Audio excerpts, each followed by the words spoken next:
નમસ્કાર વિદ્યાર્થી મિત્રો, ધોરણ 10 ગણિત પ્રકરણ 1 વાસ્તવિક સંખ્યાઓ જેનો અભ્યાસ આપણે આ લેક્ચરમાં કરીશું।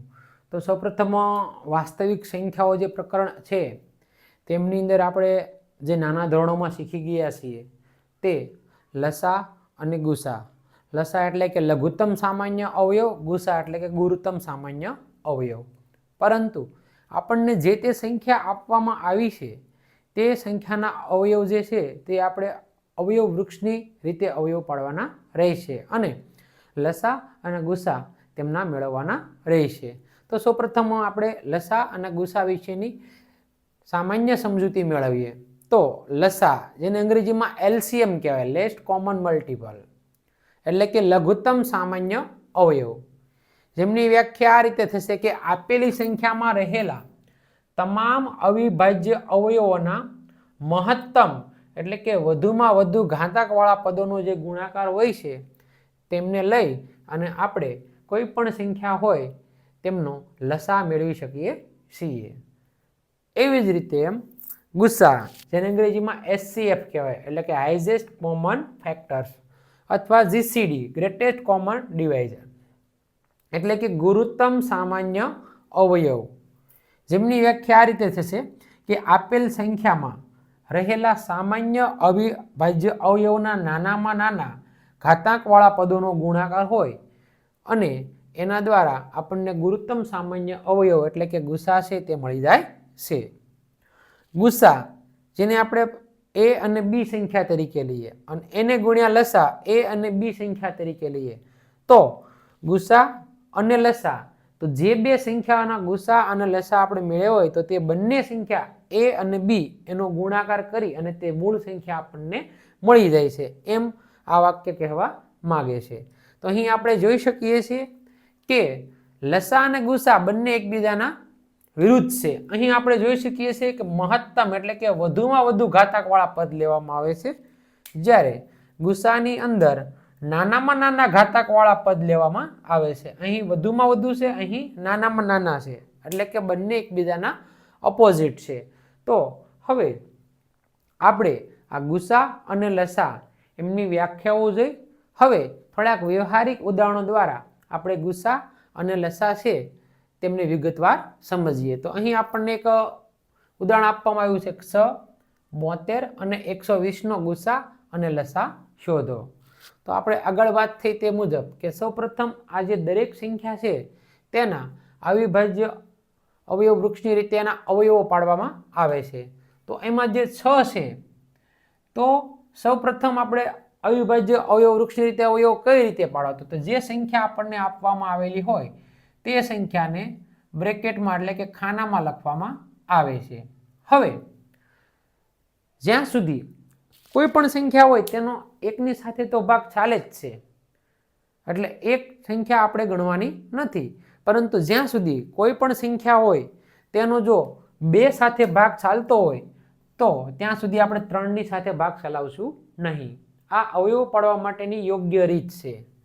ત્યારબાદ જો કોઈ પણ સંખ્યા હોય તેનો 2 સાથે ભાગ ન ચાલે તો જ એનો 3 ની સાથે ભાગ ચલાવવામાં આવે છે। 3 ની સાથે ભાગ ન ચાલે તો 4 ની સાથે ચલાવવાનો નથી, કેમ કે 4 ની સાથે જો આપણે ભાગ ચલાવીએ તો એનો મતલબ એવો થાય કે તેનો 2 ની સાથે ભાગ ચાલતો હોય, એટલે કે 5 સાથે તેનો ભાગ ચલાવવામાં આવે છે અને અવયવો પાડવામાં આવે છે। હવે 5 સાથે જો ભાગ ન ચાલતો હોય તો અને તો 6 સાથે નહીં પરંતુ 7 સાથે તેનો ભાગ ચલાવવામાં આવે છે, કેમ કે જો 6 સાથે ભાગ ચાલતો હોય તો 3 ની સાથે ચાલતો હોય, જે આપણે નાના ધોરણોમાં ભણી ચૂક્યા છીએ। હવે કોઈ પણ સંખ્યા હોય તેનો 7 સાથે ભાગ ન ચાલે તો 8, 9, 10 સાથે નહીં પરંતુ 11 સાથે તેનો ભાગ ચાલતો હોય છે। હવે 11 સાથે ભાગ ન ચાલે તો 12 નહીં પરંતુ 13 સાથે, એવી જ રીતે 14, 15, 16 નહીં 17 સાથે, 18 નહીં 19 સાથે, 20, 21, 22 નહીં પરંતુ 23 સાથે। તો આ રીતે ક્રમશઃ યોગ્ય રીત અવયવ પાડવાની છે કે જેમાં નાનામાં નાની સંખ્યાની સાથે જ્યારે ભાગ ચાલતો હોય તો ત્યાં સુધી આપણે મોટી સંખ્યા સાથે ભાગ ચલાવવાનો નથી। 5 સાથે ભાગ ચાલતો હોય અને ડાયરેક્ટ આપણે 7 સાથે ભાગ ચલાવીએ તો આપણે એ રીતે અવયવ પાડી શકતા નથી. એટલે આ આપણે યોગ્ય રીત છે અવયવ પાડવા માટેની, જે આપણે આ ક્રમ યાદ રાખવાનો છે. હવે 6 છે તો એ બેકી સંખ્યા છે. તો બેકી સંખ્યા કોઈ પણ આપવામાં આવેલી તો સૌપ્રથમ એનો 2 ની સાથે ભાગ ચાલે જ છે. તો 6 ના અવયવો આપણે આ રીતે પાડી શકીએ, 3 ગુણ્યા 2. એટલે કે આ બંને સંખ્યા છે તેને બ્રેકેટમાં લખી દેવામાં આવે છે. એટલે કે 3 ગુણ્યા 2 જો આપણે કરીએ તો 3 દૂને 6 થઈ જાય છે. ત્યારબાદ 72 72 આપણે અવિભાજ્ય અવયવ વૃક્ષની રીતે અવયવ પાડવા હોય તો મેં અગાઉ વાત કરી તેમ કે બેકી સંખ્યા હોય તો 2 ની સાથે તેનો ભાગ ચાલતો જ હોય છે. આથી 36 દુ 72 થાય, પરંતુ આપણે 36 ગુણ્યા 2 નહીં લખીએ, 2 ગુણ્યા 36 લખીશું. એટલે કે 2 અને 36, કેમ કે પહેલા આપણે 2 સાથે ભાગ ચલાવવાના હોય છે ને. હવે અહીં આપણે 2 અને 36 કર્યા, હવે 36 ના ભાગ ચાલશે, 18 દુ 36 થાય, પરંતુ આપણે 18 ગુણ્યા 2 નહીં લખીએ, 2 ગુણ્યા 18 લખીશું. 2 ગુણ્યા 18 એટલે કે 18 દુને 36. હવે 18 ના અવયવો 2 નવા 18 થાય, 9 દુ 18 થાય, પરંતુ આપણે 2 ગુણ્યા 9 લખીશું. એટલે કે 2 એને ગુણ્યા 9. હવે 9 છે તેના 3 ગુણ્યા 3 એટલે 3 તેરીને 9. તો આ રીતે અવયવ વૃક્ષની મદદથી આપણે આ રીતે અવયવો પાડતા જવાના રહેશે. ત્યારબાદ 120, જે સંખ્યાના આપણે અવયવો પાડવાના હોય તે સંખ્યાને બ્રેકેટમાં લખી દેવામાં આવે છે. 120 એટલે કે 60 ગુણ્યા 2, પરંતુ આપણે 60 પહેલા નહીં લખીએ, આપણે પહેલા 2 લખીશું. એટલે કે 2 એને ગુણ્યા 60. 60 છે એટલે 30 દુ 60 થાય, પરંતુ 30 ગુણ્યા 2 નહીં લખીએ, આપણે 2 ગુણ્યા 30 લખીશું.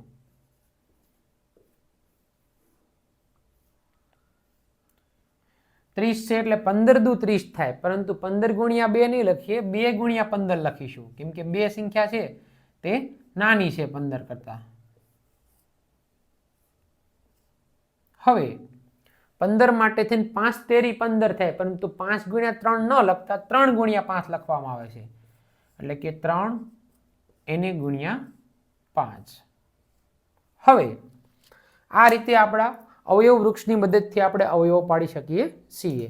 એટલે કે ફાઇનલી 6 બરાબર 2 ગુણ્યા 3, 72 બરાબર 1 2 3 વખત 2 છે, 2 ગુણ્યા 2 ગુણ્યા 2, 3 ગુણ્યા 3 એટલે કે 2 ની 3 ઘાત ગુણ્યા 3 ની 2 ઘાત.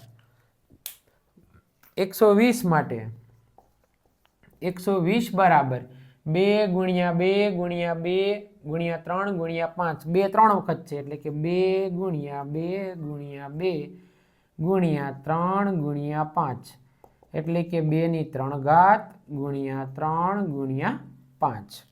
હવે આવી રીતે આમ આપણે આ દરેક સંખ્યાના અવયવો પાડી દીધા બાદ આપણે તેનો લસા અને ગુસા શોધવાના છે. તો સૌપ્રથમ આપણે લખીએ તેનો લઘુત્તમ સામાન્ય અવયવ, એટલે કે લસા બરાબર, અહીં આપણી વ્યાખ્યા છે કે આપેલી સંખ્યામાં રહેલા તમામ અવિભાજ્ય અવયવોના મહત્તમ એટલે કે વધુમાં વધુ ઘાતાંકવાળા પદોનો ગુણાકાર લેવામાં આવે છે.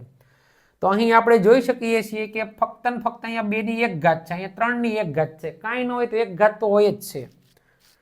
જ્યારે 72 માં 2 ની 3 ઘાત છે, 120 માં 2 ની 3 ઘાત છે, તો મહત્તમ ઘાતવાળી સંખ્યા કઈ થઈ? 2 ની 3 ઘાત, એટલે કે 2 ની 3 ઘાત એને ગુણ્યા અહીંયા 3 ની 1 ઘાત છે, અહીંયા 3 ની 2 ઘાત છે, અને અહીંયા 3 ની 1 ઘાત છે. તો મહત્તમ ઘાત કેટલી થઈ? 3 ની 2 ઘાત, એટલે કે 3 ની 2 ઘાત એને ગુણ્યા અહીં 5 છે, 5 ની 1 ઘાત છે, અહીંયા 5 છે નહીં, પરંતુ તેને આપણે લસા જ્યારે શોધવાનો હોય છે ત્યારે તે દરેક સંખ્યાઓ કમ્પલસરી આવશે અને મહત્તમ ઘાતાંક વાળી આવશે. એટલે કે 5 ની 1 ઘાત એટલે કે 5. તો ફાઇનલી 2 ની 3 ઘાત એટલે કે 2 ગુણ્યા 2 ગુણ્યા 2 એટલે કે 2 દુ 4 દુ ને 8. 3 ની 2 ઘાત એટલે કે 3 ગુણ્યા 3 એટલે કે 9 અને એને ગુણ્યા 5. હવે અહીં 8 પંચાને 40 અને 40 ગુણ્યા 9, 4 9 36, ફાઇનલી 360 આપણને લસા મળે છે સાદુરૂપ આપતા.